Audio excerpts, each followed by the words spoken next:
الحمد لله وكفى وسلام على عباده الذين اصطفى أما بعد أعوذ بالله من الشيطان الرجيم بسم الله الرحمن الرحيم يا أيها الذين آمنوا كتب عليكم الصيام كما كتب على الذين من قبلكم لعلكم تتقون أياما معدودات فمن كان منكم مريضا أو على سفر فعدة من أيام أخر وعلى الذين يطيقونه فدية طعام مسكين فمن تطوع خيرا فهو خير له وأن تصوموا خير لكم إن كنتم تعلمون صدق الله العظيم. درود شریف پڑھنا ہے. اللهم صل على سيدنا مولانا محمد وعلى آل سيدنا.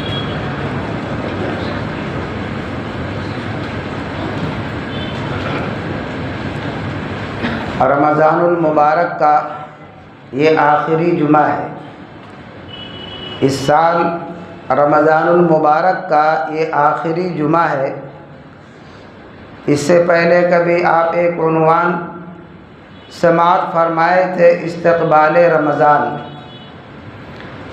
کہ رمضان المبارک کا مہینہ آنے والا ہے، اس کا استقبال اور اس کے اعمال کیسے کیے جائیں.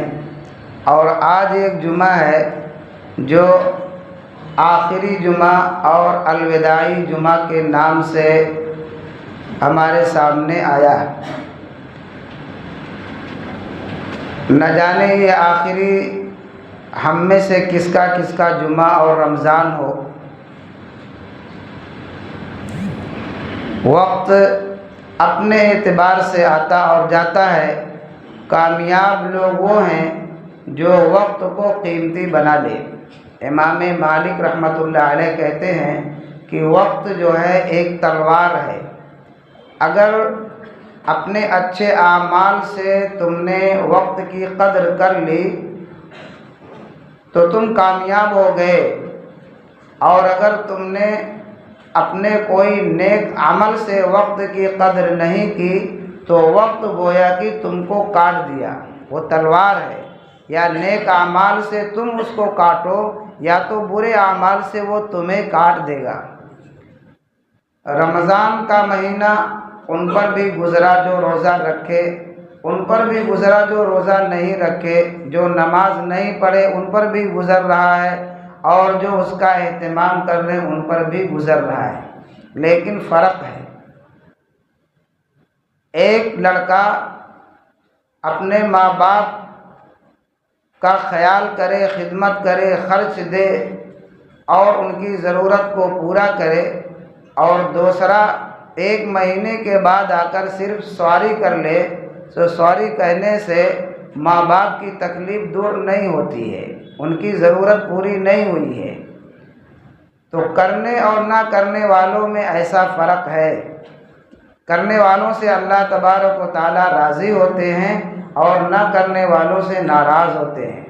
حدیث پاک آپ نے سنا کہ ممبر پر آپ صلی اللہ علیہ وسلم قدم مبارک رکھے تو آپ نے آمین کہا، جس میں سے ایک پہلو یہ تھا کہ رمضان المبارک کا مہینہ آئے اور وہ جنت میں داخل نہ ہو. یہ مغفرت کا مہینہ ہے، یہ مغفرت کا مہینہ ہے. اور کتنا مغفرت؟ ایک لمبی اور بڑی حدیث ہے، اس میں لکھا ہے کہ ہر دن یعنی رمضان کے ہر دن اللہ تبارک و تعالی 10 لاکھ لوگوں کی مغفرت فرماتے ہیں. اور جب رمضان کا آخری دن ہوتا ہے تو شروع رمضان سے لے کر آج تک جتنے لوگوں کی مغفرت ہو چکی ہے اس کے بقدر اس ایک دن میں مغفرت فرماتے ہیں. یہ مغفرت کا مہینہ ہے.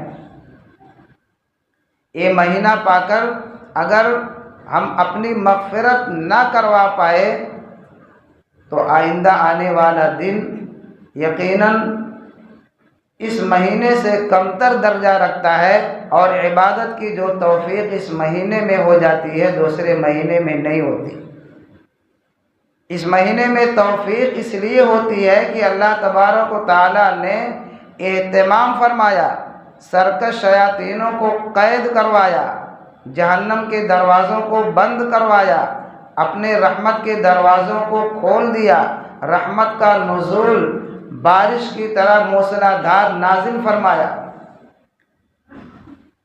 نیکی کا شغف لوگوں کے دل میں ڈال دیا۔ تو اس جمعہ میں جو آخری جمعہ ہے جس کو ہم الوداعی جمعہ کہتے ہیں، اس میں دو چیزیں ہیں، ایک تو فطرہ اور دوسرے فدیہ اور کفارہ۔ یہ تین مسئلے سامنے ہوتے ہیں۔ فطرہ جو ہے، حدیث پاک میں 4 طرح سے فطرہ نکالا جاتا ہے، گندم سے، جو سے، اور کھجور سے اور کشمش سے۔ چاہے گندم کے اعتبار سے نکالیں، جو کے اعتبار سے نکالیں، کشمش کے اعتبار سے نکالیں، کھجور کے اعتبار سے، جس کو اللہ تبارک و تعالی حیثیت دیا ہے وہ کشمش سے نکالیں، اور جو بڑے ڈگری کے نہیں ہیں وہ کھجور کے اعتبار سے نکالیں، جو اور کم ہیں وہ جو کے اعتبار سے، اور جو ابھی ابتدائی درجے میں ہیں وہ گندم کے اعتبار سے۔ جیسے ہم میں سے ہر ایک اپنے ڈگری کے اعتبار سے، اپنے حیثیت کے اعتبار سے اپنا لباس اور کپڑا الگ ہوتا ہے، حیثیت کے اعتبار سے مکانات الگ ہوتے ہیں، حیثیت کے اعتبار سے کھانے پینے کے چیزیں الگ ہوتی ہیں، سواری اور گاڑیاں الگ ہوتی ہیں، ایسے حیثیت کے اعتبار سے فطرہ بھی ہے۔ تو ان چیزوں میں جیسے ہم اپنی حیثیت کو سمجھتے ہیں اور اسی اعتبار سے ہم پہننا، کھانا، رہنا، چلنا کرتے ہیں، ایسے فطرے میں بھی کرنا چاہیے۔ یہ نہیں کہ سب کے سب آ کر گیہوں پر گر پڑے 70 روپیہ، نہیں، سب کا وہ معیار نہیں ہے۔ جس معیار پہ اللہ نے رکھا ہے اس معیار کے اعتبار سے مطالبہ ہے۔ اسی لیے تو حدیث پاک میں 4 طرح کا فدیہ منقول ہے کہ فدیہ اتنے قسم سے نکالا جائے گا، اور بتا دیا کہ اپنے حیثیت کے اعتبار سے تم انتخاب کر لو کہ کس اعتبار سے ہو، اور بندہ جب اچھا انتخاب کرتا ہے تو اللہ تبارک و تعالیٰ بھی اچھا ہی فیصلہ کرتے ہیں۔ ہم گر کے نیچے آ جائیں گے تو اللہ کے فیصلے بھی ویسے ہی آئیں گے۔ لن تنالوا البر حتى تنفقوا مما تحبون، کہ ہرگز اللہ تبارک و تعالیٰ قبول نہیں کرتے جب تک کہ تم اپنا بہترین اور عمدہ مال اللہ کے راستے میں خرچ نہ کرو۔ ایک صحابی ہیں، جب یہ آیت نازل ہوئی تو آپ صلی اللہ علیہ وسلم کے خدمت میں آئے، اللہ کے رسول صلی اللہ علیہ وسلم میرے بہت سارے باغ ہیں، اور سب سے بہتر جو باغ فلاں باغ ہے وہ باغ میں اللہ کے راستے میں صدقہ کرتا ہوں، اس لیے کہ اللہ تبارک و تعالیٰ نے کہا ہے کہ میں بہترین مال کو پسند کرتا ہوں، اس کو قبول کرتا ہوں۔ عید کی نماز سے پہلے فطرہ ادا کر دینا چاہیے۔ فطرہ جو ہے یہ روزوں کے کمی کا کفارہ ہوتا ہے، روزے کے اندر جو کمی ہو جاتی ہے اس کو فطرہ پورا کرتا ہے۔ اور دوسری حدیث میں ہے کہ جب تک فطرہ ادا نہیں کیا جاتا روزہ معلق رہتا ہے، فطرہ ادا کرنے کے بعد وہ دربار الہی میں پہنچتا ہے۔ تو دونوں چیزیں ہمارے لیے ضروری ہیں کہ اگر روزے میں کمی ہے تب بھی فطرے سے اللہ تبارک و تعالیٰ کمی کو پورا کریں گے۔ فرائض میں کمی ہوتی ہے، نوافل سے پورا کیا جاتا ہے۔ زکوٰۃ میں کمی ہوتی ہے، صدقات سے پورا کیا جاتا ہے۔ تو اس میں جو روزے میں کمی ہوتی ہے تو اس کو فطرے سے پورا کیا جاتا ہے، اور اعمال اگر معلق ہیں تو فطرے سے اللہ تبارک و تعالیٰ کے دربار میں اس کی رسائی ہوتی ہے۔ عید کی نماز سے پہلے فطرہ ادا کریں۔ جن لوگوں کے اوپر زکوٰۃ ضروری ہے، واجب ہے، انہی لوگوں کے اوپر فطرہ بھی ہے۔ مزید اپنے نابالغ اولاد کی طرف سے بھی فطرہ ہے۔ نابالغ اولاد ان کی طرف سے بھی فطرہ ہے، یہ باپ کی ذمہ ہے کہ ادا کریں۔ اور دوسرا جو مسئلہ ہے وہ ہے فدیہ کا اور کفارہ کا۔ فدیہ کیا ہے؟ کوئی شخص روزہ نہ رکھ پائے تو اس صورت میں فدیہ ہے، اور کوئی شخص روزہ رکھ کر توڑ دے تو اس صورت میں کفارہ ہے۔ روزہ نہ رکھ پائے کسی وجہ سے، بڑھاپا زیادہ ہو گیا، شیخ فانی ہے، بیماری دائمی ہو گئی، یا بیماری دائمی تو نہیں لیکن بڑی بیماری ہے کہ روزہ رکھنے کی وجہ سے، بھوکا رہنے کی وجہ سے بیماری کے بڑھنے کا خطرہ زیادہ ہے کہ جان کو مسئلہ پڑ جائے گا، تو ایسی بیماری بھی اجازت کے درجے میں ہے۔ یا حاملہ عورت ہے، دودھ پلانے والی عورت ہے، حائضہ عورت، تو ان کے لیے جو چاروں ہیں، جیسے مسافر ہے، دودھ پلانے والی عورت، حاملہ یا مسافر، تو یہ لوگ روزے کو مؤخر کریں۔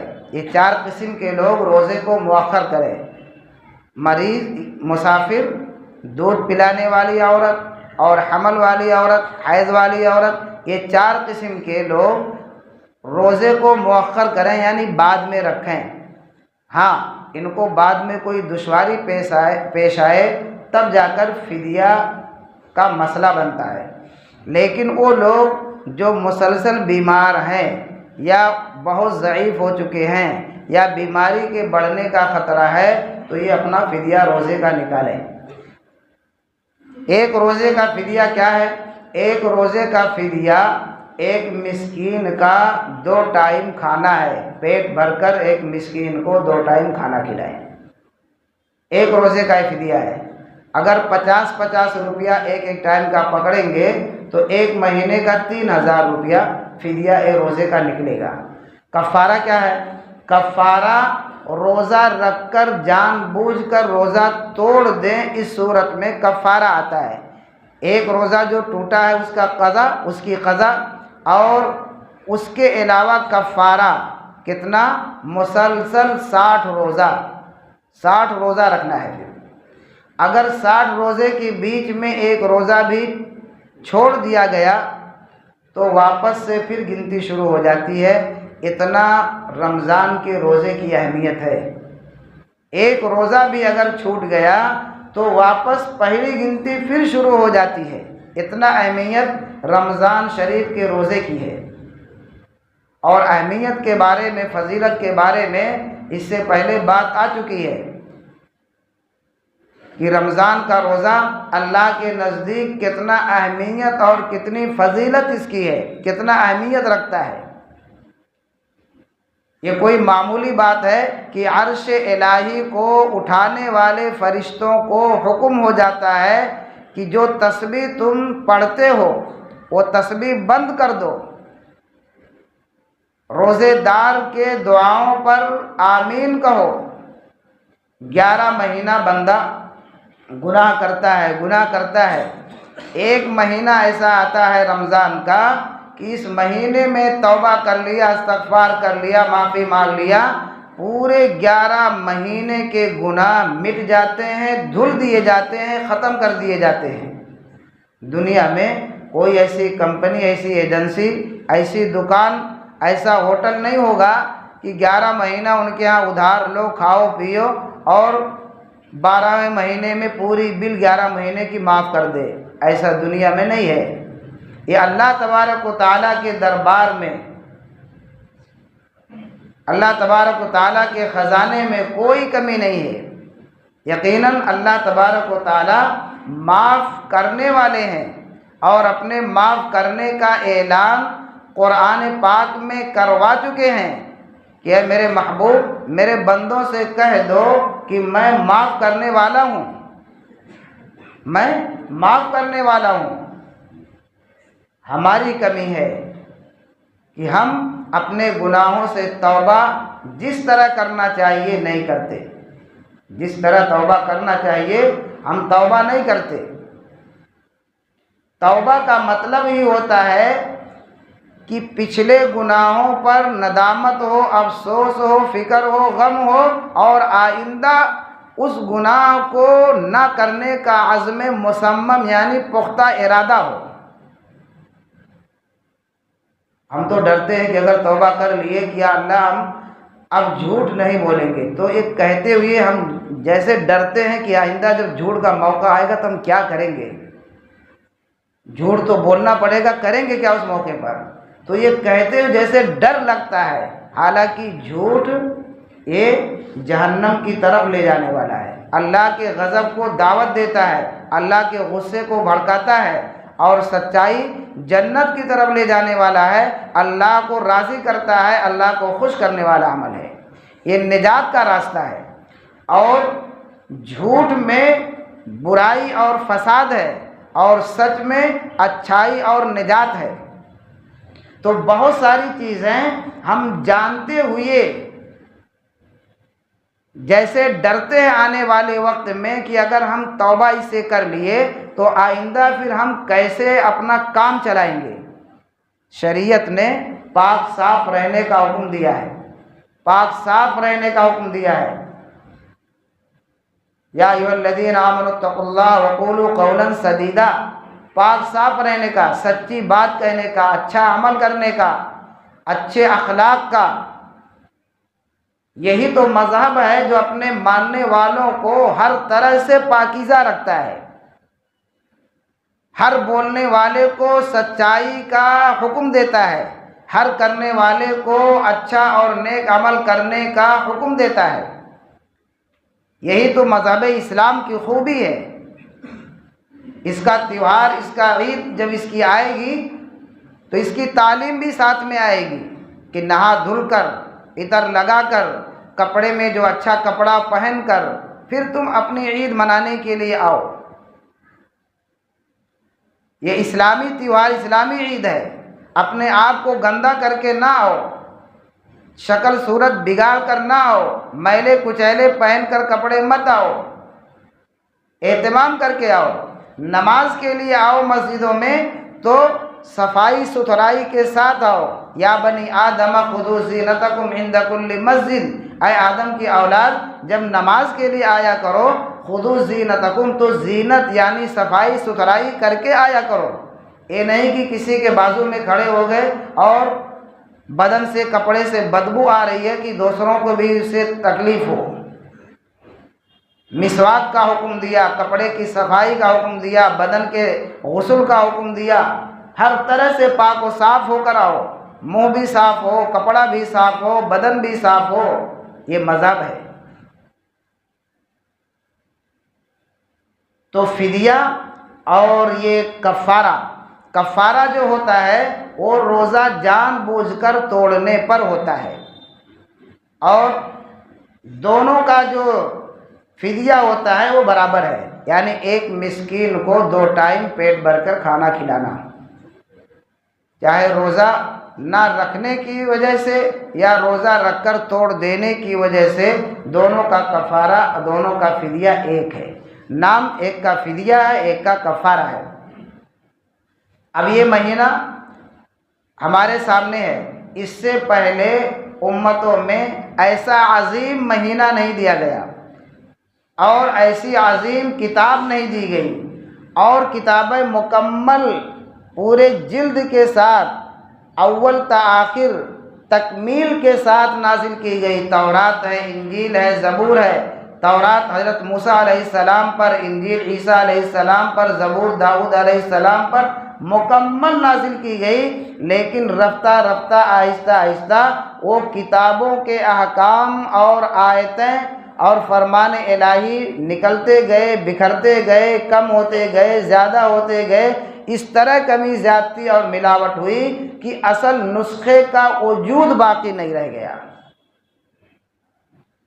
قرآن پاک کا اعجاز جو اس امت کو ملا، یہ امت عجیب امت ہے۔ موسیٰ علیہ السلام نے تورات میں جب پڑھا کہ ایک امت آنے والی ہے جو آخری امت ہوگی، لیکن وہ جنت میں سب سے پہلے جائے گی، ہر امت سے پہلے جائے گی، تو موسیٰ علیہ السلام نے اللہ سے مطالبہ کر لیا کہ پروردگار وہ امت بھی مجھے دے دے، جس امت کا درجہ اتنا بڑا ہو کہ جنت میں تمام امتوں سے پہلے جائے، تو وہ امت مجھے دے دے۔ پھر تورات میں پڑھتے ہیں کہ ایک امت آنے والی ہے جو اپنے نبی پر نازل کردہ کتاب کو حفظ یاد کرے گی، جیسے اللہ نے پڑھ کر سنایا ہے فرشتے جبریل کو، اس شکل میں اس امت کے افراد اپنے نبی کی کتاب کو یاد کریں گے، محفوظ کریں گے، حفظ کریں گے، اور ایک نہیں نہ جانے کتنے بے تعداد بے حد و شمار لوگ اس کتاب کو حفظ یاد کریں گے۔ تو موسیٰ علیہ السلام نے پھر اللہ سے درخواست کی کہ پروردگار عالم یہ امت مجھے عطا کر دے۔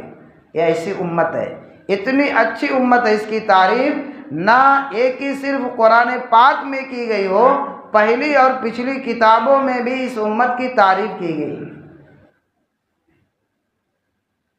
لیکن جیسا اس امت کو اپنی شریعت پر عمل کرنا چاہیے، سمجھنا چاہیے، اس میں بہرحال کمی ہے، اس میں بہرحال کمی ہے، اور ہر شخص اپنے کمی کو، اپنے اندر جو دینی اعتبار سے کچھ کمی ہے وہ سمجھتا ہے۔ وعظ و نصیحت ابھارنے کے لیے اور ایمان کو تازہ کرنے کے لیے، ایمان کو بڑھانے کے لیے ہے، یہ وقتی چیز ہوتا ہے۔ جب تک ہم خود اپنے آپ کی فکر نہیں کریں گے، جب تک ہمارے اعمال درست نہیں ہوں گے۔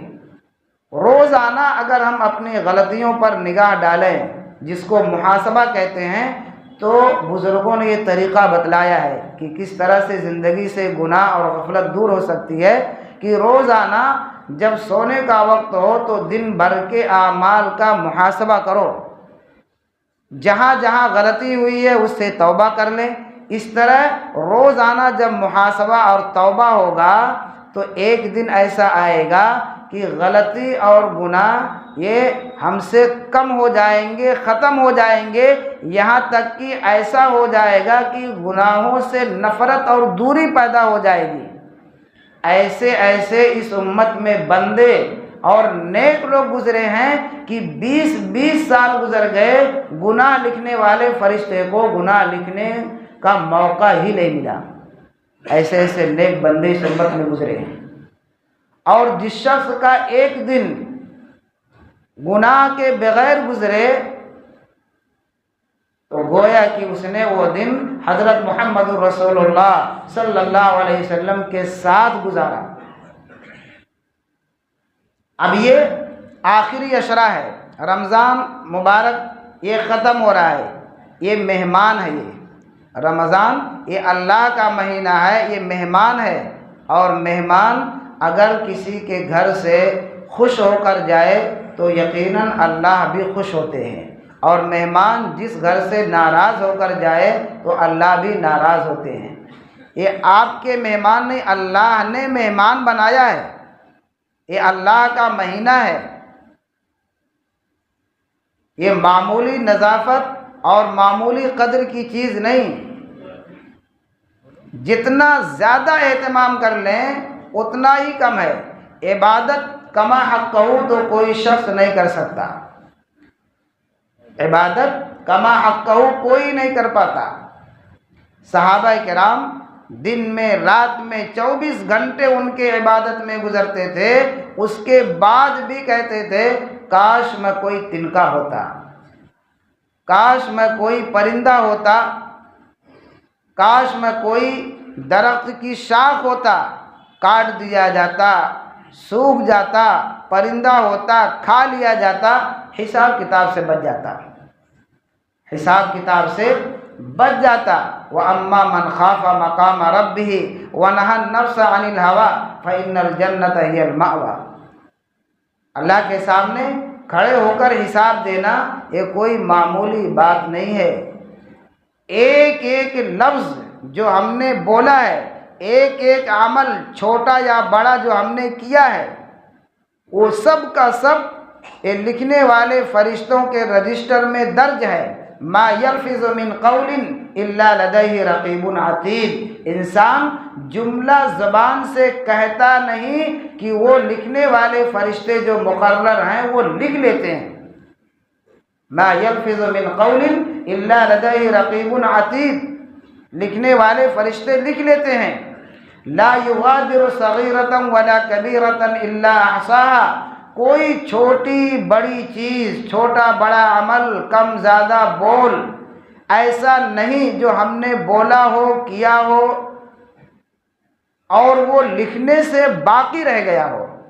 لا یغادر صغیرۃ ولا کبیرۃ الا احصاها ووجدوا ما عملوا حاضرا، اور جو کچھ ہم نے کیا ہے وہاں رجسٹر میں موجود پائیں گے۔ ولا یظلم ربک احدا، اور اللہ اپنے بندوں پر اس دن ظلم نہیں کریں گے۔ جیسا ہم دنیا میں کیے ہیں ویسا اعمال ہمارا لکھا ہوا ہے، جیسا ہم کرتے ہیں ویسا عمل جاتا ہے۔ والذین اوتوا العلم درجات یرفع اللہ الذین آمنوا وعملوا الصالحات، اعمال اٹھائے جاتے ہیں، جیسا کریں گے ویسا اٹھایا جائے گا۔ اللہ اس میں رد و بدل نہیں کرتے۔ اچھے عمل کیے ہیں اس کا نتیجہ ہمارے پاس اچھا آئے گا، برا عمل کیے اس کا نتیجہ برا آئے گا۔ اس لیے اتنا احساس تو ہونا چاہیے کہ پروردگار عالم ہمارے ہر عمل کو دیکھ رہا ہے، ہماری ہر بات کو سن رہا ہے، ہمارے سینے کے بھید اور راز کو بھی جانتا ہے۔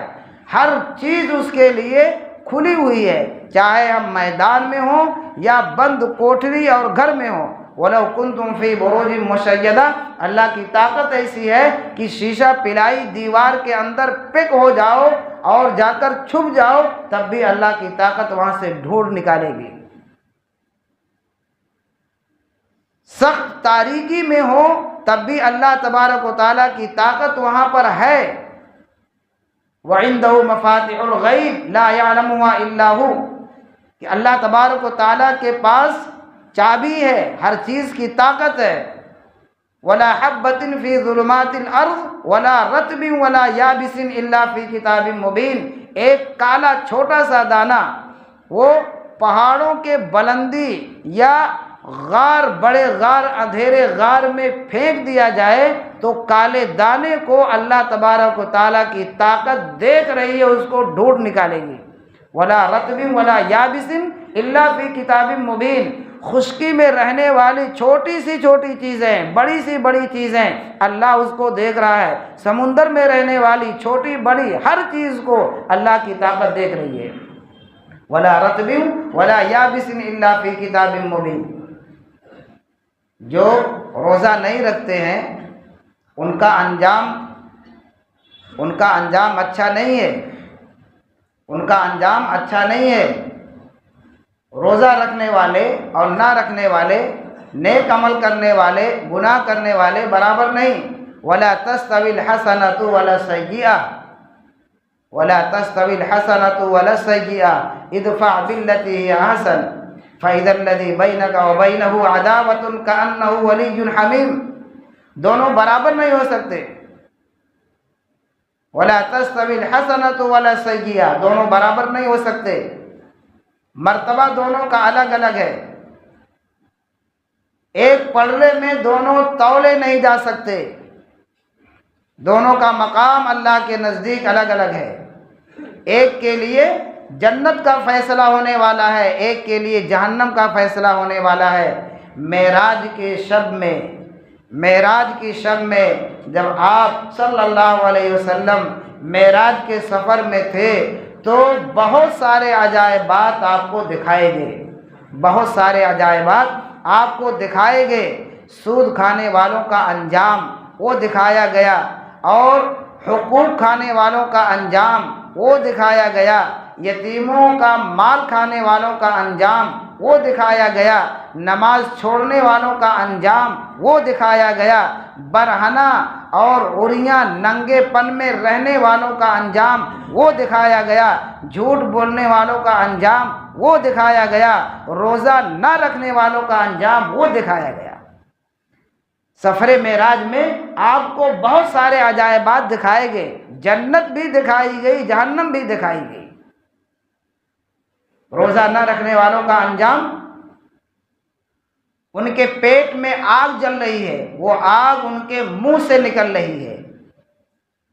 آپ صلی اللہ علیہ وسلم نے پوچھا کہ جبریل یہ کون لوگ ہیں، اتنی سخت سزا ان کو کیوں ہو رہی ہے؟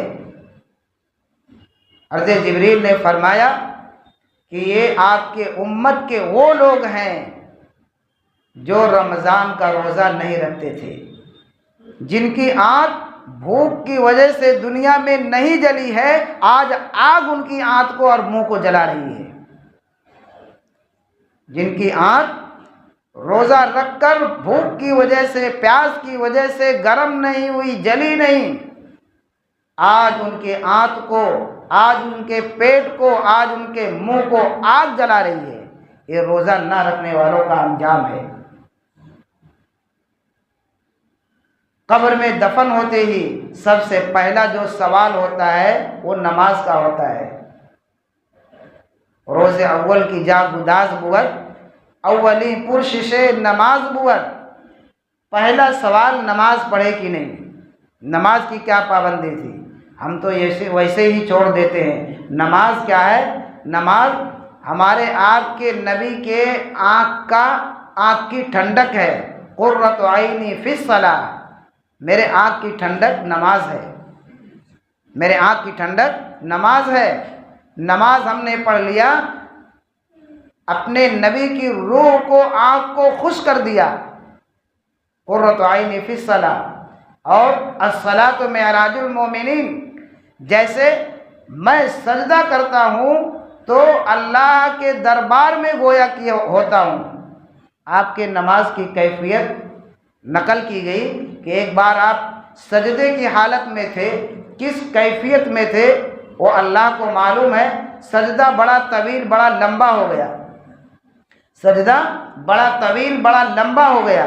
حضرت عائشہ صدیقہ رضی اللہ تعالی عنہا کو ڈر لگنے لگا کہ نعوذ باللہ کہیں روح مبارک تو جسم سے نہیں نکل گئی، تو انہوں نے پیر کے انگوٹھے کو پکڑا اور ہلایا، پیر کے انگوٹھے کو پکڑ کر ہلایا۔ آواز آپ دیتے ہیں من انتا، انہوں نے کہا انا عائشہ، انا عائشہ۔ آپ کہتے ہیں من عائشہ بنت ابی بکر، من ابو بکر بن ابو قحافہ، اور ڈر کے ہٹ گئی کہ کس کیفیت میں ہے۔ اسی کو کہتے ہیں کہ نماز ایمان والوں کی معراج ہے۔ الصلاۃ معراج المومنین، کہ نماز ایمان والوں کی معراج ہے۔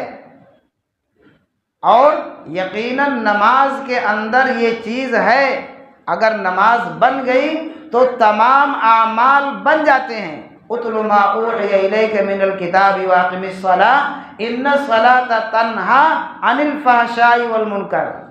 تنہا مطلب روک دیتی، تنہا مطلب اکیلے نہیں، یہ عربی ہے کہ اکیلے روک دے نہیں، وہ تمام بے حیائی اور برے کاموں سے نماز روک دیتی ہے۔ شرط یہ ہے کہ نماز ہو جائے۔